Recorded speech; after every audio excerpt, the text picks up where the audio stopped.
sejahtera bagi kita semua. Yang terhormat, Bapak Derajat Wicaksono SOS MSI selaku dosen pembimbing mata kuliah Advertising, serta teman-teman pendengar yang berbahagia. Jangan lupa jargon kita, salam tabah sampai akhir. Saya Mawalia bersama rekan-rekan saya dari Prodi Ilmu Komunikasi Fakultas Ilmu Sosial dan Ilmu Budaya Universitas Sriwijaya Madura akan menyampaikan materi ketiga, yakni strategi komunikasi bisnis di level korporasi. Let's study today. Dalam dunia bisnis, mulai dari yang berskala kecil, menengah, hingga besar, pasti melakukan kegiatan komunikasi. Lalu, mengapa komunikasi bisnis penting bagi korporasi? Ya, karena keberlangsungan komunikasi dalam berbisnis sangat berpengaruh pada sistem, proses, efisiensi dari setiap lapisan dalam sebuah korporasi. Bentuknya pun bermacam-macam, mulai dari komunikasi manajerial sampai dengan komunikasi teknis. Komunikasi merupakan faktor yang sangat penting bagi pencapaian tujuan dari suatu korporasi. Pelaku bisnis dapat melakukan komunikasi dengan menggunakan berbagai media yang tersedia, baik secara tradisional maupun modern, sebagai sarana penyampaian pesan-pesan bisnis mereka. Komunikasi merupakan pengetahuan dan keterampilan yang harus dimiliki oleh setiap elemen di sebuah korporasi. Komunikasi ini dapat dilakukan secara verbal maupun non-verbal, yang berisi pendapat, ide, gagasan, maupun informasi yang dilakukan secara personal maupun impersonal. Sebelum membahas lebih jauh lagi tentang komunikasi bisnis di level korporasi, apakah teman-teman semua sudah mengerti arti dari komunikasi bisnis itu sendiri? Nah, berikut saya akan menjelaskan terlebih dahulu beberapa pengertian komunikasi bisnis yang disampaikan oleh beberapa ahli. Di antaranya, William Olopik. Komunikasi bisnis adalah pertukaran informasi, gagasan, pendapat, instruksi yang punya target tertentu yang dihidangkan secara personal maupun impersonal melalui lambang atau sinyal. Kemudian, Rosenblatt mendefinisikan komunikasi bisnis sebagai pertukaran gagasan, pendapat, informasi, instruksi, dan sebagainya yang memiliki tujuan tertentu yang disajikan secara personal atau impersonal melalui simbol-simbol atau sinyal-sinyal untuk mencapai tujuan organisasi. Dan yang terakhir, dari Bapak Joko Purwanto. Beliau menyatakan bahwa arti komunikasi bisnis adalah komunikasi yang dipakai di dalam dunia bisnis, yang termasuk berbagai macam bentuk komunikasi, baik itu verbal maupun non-verbal, untuk mencapai suatu tujuan tertentu. Nah, dari definisi beberapa ahli tadi, bila kita perhatikan secara seksama, komunikasi bisnis mengandung 6 unsur pokok yang perlu kita ketahui, yakni yang pertama bertujuan. Yang berarti, komunikasi bisnis harus memiliki tujuan yang jelas dan sejalan dengan pencapaian tujuan dari sebuah korporasi. Yang kedua, pertukaran, yakni melibatkan dua komunikan atau lebih. Yang ketiga, gagasan, opini, informasi, dan instruksi. Yang berarti, komunikasi bisnis terdiri dari isi pesan yang bentuknya beragam disesuaikan pada tujuan, situasi, dan kondisi dari korporasi. Yang keempat, saluran personal atau impersonal. Yang berarti, komunikasi bisnis sebuah perusahaan memungkinkan untuk dilakukan secara tatap muka, telepon, atau surat. Juga bisa dilakukan melalui siaran televisi, poster, reklame, dan lain sebagainya.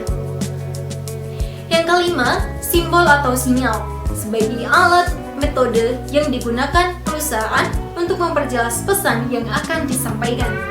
Dan yang terakhir, yang keenam, pencapaian tujuan organisasi. Ini dapat terlihat dari visi dan misi sebuah korporasi. Dalam komunikasi bisnis, selain kita memperhatikan tujuan yang hendak dicapai oleh sebuah korporasi, kita juga harus memperhatikan tujuan dari komunikasi yang akan perusahaan lakukan, yakni yang pertama, memberi informasi. Sebagai contoh, ketika sebuah korporasi membutuhkan pegawai, maka korporasi tersebut dapat memasang iklan lowongan kerja melalui berbagai media, baik melewati surat kabar, majalah, radio, internet, dan lain sebagainya. Yang kedua, melakukan persuasi. Karena dengan melakukan persuasi kepada pihak lain, maka pesan yang disampaikan dapat dipahami oleh partner bisnis dengan baik, terlebih ketika bernegosiasi. Dan untuk memperoleh hasil yang optimal dalam bernegosiasi, setiap pihak perlu memahami prinsip win-win solution. Selanjutnya yang ketiga, melakukan kolaborasi. Melalui jalinan komunikasi bisnis, sebuah korporasi dapat dengan mudah melakukan kerjasama bisnis. Dan yang terakhir, melakukan integrasi dengan target audiens. Hal ini berpotensi untuk membuat audiens tertarik dan menempatkan dirinya menjadi bagian dari sebuah korporasi. Nah, dari situ kita dapat mengambil kesimpulan awal bahwa ketika sebuah perusahaan melakukan komunikasi, maka akan memungkinkan terjadinya kolaborasi, menarik dan mempertahankan klien, memperkuat kemitraan, serta dapat membuka ruang inovasi yang akan berdampak pada meningkatnya kualitas korporasi. Next, pembahasan akan disampaikan oleh rekan Muafati. Dipersilakan. Selanjutnya saya akan menjelaskan teknik dalam komunikasi bisnis. Di sini ada 3 teknik utama dalam komunikasi bisnis. Yang pertama, teknik komunikasi verbal. Teknik komunikasi verbal adalah teknik komunikasi yang dilakukan oleh komunikator kepada komunikan melalui ucapan, seperti bahasa yang digunakan maupun nada bicara yang disampaikan. Nah, teknik komunikasi verbal ini dikatakan efektif apabila pesan yang disampaikan oleh komunikator kepada komunikan itu dapat diterima secara baik. Contoh dalam perusahaan itu seperti melakukan rapat, mengadakan presentasi. Teknik komunikasi nonverbal. Menurut data psikologi komunikasi menyebutkan bahwa 90% komunikasi itu melalui bahasa tubuh, yakni 55% bahasa tubuh, 38% nada bicara, dan 7% kata yang disampaikan. Dapat disimpulkan bahwa bahasa tubuh merupakan hal terpenting dalam komunikasi dengan rekan bisnis. Nah, contoh bahasa tubuh itu sendiri ada mimik wajah, gestur, postur, kontak mata. 3. Teknik komunikasi tertulis. Teknik komunikasi tertulis adalah komunikasi yang disampaikan melalui tulisan. Nah, pada umumnya di dalam perusahaan itu menggunakan email atau SMS sebagai media tulisnya. Dalam melakukan komunikasi tertulis ini ada hal-hal yang harus diperhatikan. Yang pertama, audiens. Jadi di sini kita harus tahu siapa sih audiens atau sasaran kita, baik itu dari teman dekat, orang baru ataupun pimpinan kita. Yang kedua, formalitas. Nah, di tingkat formalitas ini akan mengikuti dari audiensmu. Misal, audiensmu itu teman dekat, pastinya kita akan menggunakan bahasa yang terkesan lebih santai dan non formal. Sebaliknya, kalau audiens kita itu pimpinan kita, pastinya akan menggunakan bahasa yang terkesan lebih formal dan sopan. Lalu untuk poin selanjutnya itu ada jenis komunikasi bisnis. Ada 3 teknik jenis komunikasi bisnis. Yang pertama, komunikasi internal. Komunikasi internal adalah komunikasi yang dilakukan dalam bisnis yang bersifat internal. Internal itu sendiri adalah orang-orang yang berada di dalam organisasi atau instansi tersebut. Nah, bisa berupa karyawan dan pimpinan. Nah, komunikasi internal ini bisa dilakukan melalui 2 hal. Yang pertama, melalui face to face atau secara langsung. Yang kedua, melalui media. Dan contoh komunikasi internal dalam perusahaan, pimpinan yang melakukan komunikasi kepada karyawan ataupun komunikasi antara karyawan dengan karyawan. Kedua, komunikasi vertikal. Komunikasi vertikal adalah komunikasi dalam bisnis yang bersifat vertikal. Vertikal itu sendiri adalah vertikal dari atas menuju ke bawah. Maksudnya komunikasi ini hanya dilakukan oleh atasan kepada bawahan. Yang ketiga itu jenis komunikasi horizontal. Jenis komunikasi horizontal adalah jenis komunikasi dalam bisnis yang bersifat horizontal.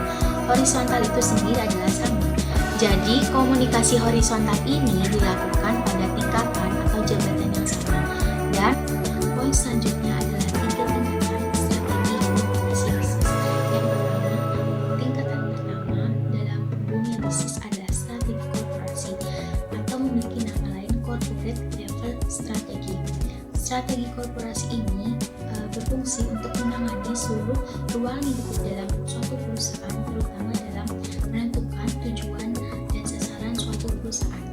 Nah, penggunaan strategi strategi korporasi ini dalam perusahaan ditujukan untuk menentukan produk apa yang harus atau ingin dimiliki oleh suatu perusahaan, yang akan ingin diproduksi dan bagaimana memasarkan suatu produk tersebut. Kedua, strategi unit bisnis. Unit bisnis ini adalah digunakan untuk mencapai tujuan dari setiap unit bisnis yang ada di perusahaan tersebut, seperti unit bisnis layanan, produk, divisi, atau anak perusahaan. Nah, tujuan penggunaan strategi unit bisnis ini di perusahaan memungkinkan perusahaan tersebut bisa mempertimbangkan biaya dan manfaat dari setiap bisnis unit yang ada.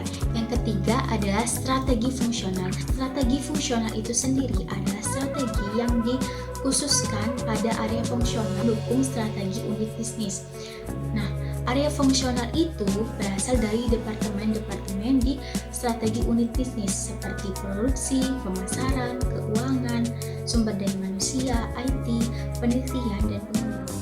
Di sini saya akan jelaskan tentang strategi komunikasi bisnis di era digital. Era digital merupakan era di mana masyarakat dimudahkan dalam melakukan aktivitasnya sehari-hari. Era digital merupakan suatu keadaan di mana penggunaan perangkat komunikasi dan informasi berbasis digital internet semakin masif dan mendominasi berbagai aktivitas keseharian manusia. Selain itu, era digital membawa perubahan dalam berkomunikasi. Biasanya, komunikasi dilakukan secara tatap muka dan melalui perantaraan seperti televisi, koran, maupun media lainnya. Komunikasi dapat dilakukan dengan video call melalui ponsel, sehingga memudahkan masyarakat dalam berkomunikasi. Komunikasi dalam bisnis menjadi lebih berkembang dan variatif. Pelaku usaha diharapkan dapat memanfaatkan era digital ini dengan baik dan memajukan bisnisnya. Komunikasi bisnis yang dapat dilakukan melalui berbagai cara membuat informasi menjadi lebih cepat tersebar dan mudah dimengerti oleh penerima pesan. Namun, terkadang komunikasi terhalang oleh suatu gangguan sehingga informasi yang disampaikan menjadi tidak efektif. Adanya strategi komunikasi membuat penyampaian suatu pesan atau informasi menjadi lebih jelas dan tidak lagi menimbulkan kesalahpahaman. Strategi komunikasi adalah tahapan perencanaan atau planning dan mengelola manajemen yang meliputi pesan, saluran, dan komunikator yang dilakukan secara sistematis untuk mencapai tujuan tertentu. Adanya strategi komunikasi dapat membantu suatu perusahaan dalam lebih mengoptimalkan dalam mencapai tujuannya. Salah satu contoh pengaplikasian strategi komunikasi bisnis, Ajinomoto pernah mengalami penurunan permintaan dari pasar secara drastis untuk sekian waktu. Permintaan yang sangat drastis terjadi karena konon bahan baku bumbu penyedap tersebut terbuat dari unsur babi. Sedangkan babi adalah salah satu makanan yang diharamkan dalam agama Islam. Penurunan penjualan ini berlangsung hingga beberapa bulan. Ironisnya, yang menjadi penyebab bukanlah karena buruknya kualitas produk ataupun dikarenakan kelolaan dalam produksi. Yang terjadi adalah kinerja perusahaan menurun dikarenakan adanya pencitraan negatif terhadap produk. Dalam kasus Ajinomoto, pihak perusahaan bekerja keras meyakinkan publik bahwa pemakaian unsur babi dalam racikan Ajinomoto sungguh dusta. Meskipun ini terjadi karena ada fatwa dari Majelis Ulama Indonesia. Penjualan Ajinomoto hanya mencapai 30% saja dari target normal, dan ini berlangsung beberapa bulan. Ajinomoto menarik semua produknya dari jalur distribusi yang tradisional maupun modern dan menempel pernyataan maaf di semua saluran distribusinya dan memasang iklan di berbagai media massa serta mengganti pemeran iklan dari Paramitha Rusady menjadi Deddy Mizwar yang lebih muslim citranya. Kemudian, ruang lingkup komunikasi. Pada dasarnya, ruang lingkup di sini menunjuk pada lingkungan-lingkungan organisasi bisnis. Dalam lingkungan tersebut ada sejumlah pihak yang berkepentingan atau stakeholder yang mempengaruhi organisasi secara keseluruhan. Pertama, lingkungan internal organisasi atau biasa disebut juga stakeholder internal. Kegiatan bisnis mesti mencapai keseimbangan dalam dirinya sendiri dengan cara membangun komunikasi dan relasi yang harmonis antara pemilik, manajemen, dan karyawan.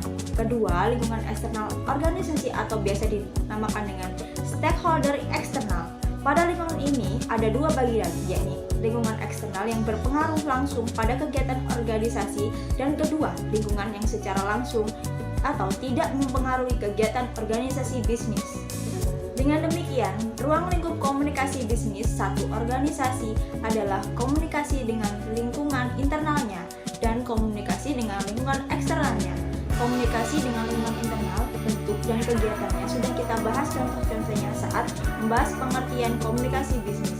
Sedangkan komunikasi dengan lingkungan eksternal akan kita bahas teknis pelaksanaannya pada modul-modul selanjutnya dalam mata kuliah ini. Selanjutnya yakni variabel komunikasi bisnis. Variabel di sini merupakan komponen-komponen dalam proses komunikasi. Rosenblatt menguraikan variabel-variabel komunikasi bisnis sebagai berikut. 1. Variabel sumber atau komunikator sumber merupakan variabel penting dalam komunikasi bisnis karena merupakan pihak pertama yang mendorong terjadinya komunikasi atau merupakan pihak yang mengambil inisiatif mendorong terjadinya proses komunikasi. 2. Variabel pesan. Seperti yang sudah kita bahas, dapat diartikan sebagai sesuatu yang berupa pengetahuan, gagasan, pendapat, informasi, atau instruksi yang disampaikan komunikator kepada orang lain, atau dari satu lembaga kepada lembaga lain, dari satu orang kepada lembaga lain. Pesan ini dapat disampaikan secara personal atau impersonal dengan menggunakan simbol atau sinyal tertentu. 3. Variabel penerima merupakan salah satu komponen komunikasi yang penting untuk kita cermati karena komunikan akan menentukan bagaimana cara kita berkomunikasi. Dalam komunikasi bisnis publik yang menjadi komunikan tentu sangat beragam. Ada banyak stakeholder seperti karyawan, manajer, pemegang saham, distributor, mitra bisnis, pemasok, konsumen, serikat pekerja, dan pemerintah yang tentunya memiliki karakteristik yang berbeda. 4. Variabel konteks. Konteks komunikasi itu bisa bersifat alamiah dan bisa juga memang sengaja diciptakan. Konteks komunikasi yang alamiah adalah situasi komunikasi yang tidak kita ciptakan suasananya sehingga merupakan suasana keseharian yang wajar. Sedangkan konteks yang kita ciptakan adalah suasana yang sengaja kita buat. Konteks komunikasi yang sengaja diciptakan misalnya acara bisnis lunch, permainan golf, cafe morning, atau menyelenggarakan rapat di kawasan wisata. Sedangkan konteks yang alamiah, misalnya komunikasi yang berlangsung di ruangan kantor atau perbincangan di ruang rapat. 5. Variabel saluran komunikasi yang dilakukan manusia pasti menggunakan saluran komunikasi tertentu. Ada saluran yang diperlukan untuk berkomunikasi dengan massa atau banyak orang yang dinamakan media massa. Tapi ada juga saluran yang dipergunakan untuk pembicaraan di antara dua orang seperti telepon. Berikutnya, prinsip komunikasi bisnis. Marty dan Hildebrand merumuskan pada 7 prinsip yang harus dipegang saat melakukan komunikasi bisnis. Pertama, completeness, yang berarti kita harus mengupayakan untuk bisa memberikan informasi selengkap mungkin kepada pihak yang membutuhkan. Kedua, conciseness, yang berarti komunikasi dikemas dengan menggunakan kata-kata jelas, singkat, dan padat. Yang ketiga, concreteness, yang berarti pesan yang dikomunikasikan itu disusun secara spesifik dan konkret, bukan abstrak. Yang keempat, consideration, yang berarti pesan yang disampaikan mesti mempertimbangkan situasi penerima atau komunikan. Yang kelima, clarity, yang berarti pesan yang dikomunikasikan disusun dalam kalimat yang mudah dipahami komunikan. Ini akan terkait dengan prinsip komunikasi sebagai proses berbagi. Keenam, courtesy, yang berarti sopan santun dan tata krama merupakan hal yang penting dalam berkomunikasi yang merupakan bentuk penghargaan kepada komunikan. Yang terakhir, correctness, yang berarti pesan yang dikomunikasikan dibuat secara cermat. Demikian penjelasan dari kami harap dapat diterima dengan baik dan bermanfaat bagi kita semua. Lebih kurangnya kami mohon maaf. Wassalamualaikum warahmatullahi wabarakatuh.